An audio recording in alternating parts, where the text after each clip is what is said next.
Hey, what's up guys? It's Adam over here, and I wanted to go through a late night video of Apple stock and why I took profits yesterday on the stock and lowered my risk moving forward. I still have a position, however, I trimmed it pretty significantly, and then I'm looking to buy back if it goes lower. If not, I'll just let my shares run. But in my opinion, I think we are now at a point where the risk is outweighing the reward pretty significantly.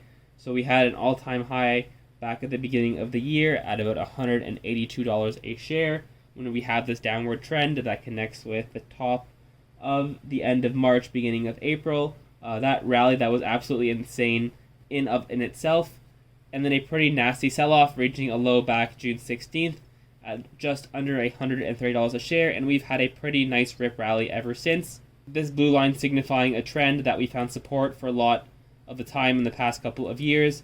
And so we have a pretty nice head and shoulders, the first shoulder, the head, the second shoulder, several gap downs into a capitulation. However, I just think it's too violent, especially because we have this gap just below $160 after the earnings call, right below the 200 simple moving day average, as well as that trend line, which we can probably now extend, which is going to collide very soon with the downtrend, so we'll have to see which one is going to win out at the end of the day.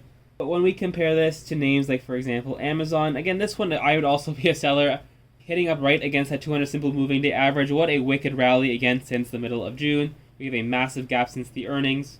Google, I would also be somewhat of a seller at these areas. Again, not as drastic as the other two.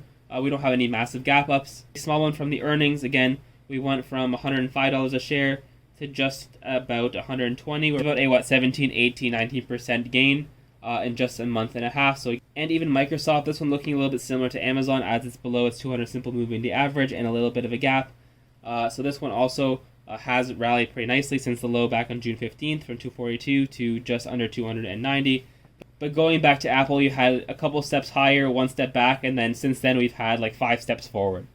And of course, Apple being the biggest stock in the market, the biggest market capitalization, having the biggest weighting in both the SPY and the QQQ. Again, if Apple's going to have any significant weakness, even Microsoft as well, or any of the big tech names, again, it kind of really starts with Apple. If we see weakness, then we can see ourselves filling in those potential gaps that we have on both the SPY and the NASDAQ. And we have several of them. If we look at the 4-hour time frame, you can see 1 gap, 2, and 3. Otherwise, that's the end of it, guys. Those are just my late night thoughts on Apple. Let me know your comments and your thoughts below.